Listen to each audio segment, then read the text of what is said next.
Hi, welcome to Heart Matters, FCA, Heart Matters because your heart does matter. Today I want to introduce you to a word that's largely fallen into disuse. You know, it's interesting when you look up a word on Google, if you look below the definition, which comes from various Webster's dictionaries, Oxford, it'll show you the use of that word through the last 200 years. The word I'm going to share with you today flatlines after about 1920. The word I'm thinking of is actually a word we find in Scripture, and it's the word moderation. Moderation. Philippians 4:5 says, let your moderation, your behavior of moderation be evident to all men. It speaks of restraint. It speaks of temperance. 1 Corinthians 6:12 says, all things are lawful, but not all things are helpful. Therefore, I'm not going to be enslaved to anything. 1 Peter 5 says, be sober-minded and watchful. And finally, 1 Corinthians 9 reminds us that athletes exercise moderation, discipline in all things. In fact, here's a verse for you, Proverbs 25:16.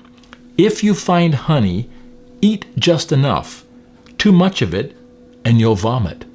That talks about excess. You ever been to a buffet, all you can eat, and suddenly your need becomes greed, and suddenly you feel overstuffed and sick? Here's the point. Spiritual formation needs to become familiar with the word moderation.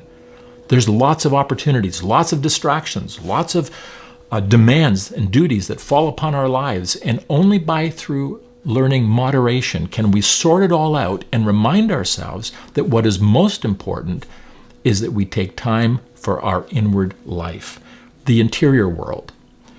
Moderation, according to Oxford, is the absence of excess or extremes, especially in behaviors of politics and opinions, unquote. We in spiritual life recognize that we need to take time to understand what moderation of the soul is all about. So quickly our hearts can be crowded like the good seed that's planted in the ground and the weeds grow and chokes out the life that could have been. Maybe part of moderation is that we slow down. We take time. Recently I was reading an article concerning the great works of art that hang in galleries everywhere in the world, and I've seen some of them in Amsterdam and in Ottawa. Somebody has done a study and discovered that before great works of art, the average participant that moves through the gallery spends but 3 seconds looking at the painting or the sculpture. 3 seconds, hardly enough to take in the full scope of the beauty of these masterpieces. You are a masterpiece of God.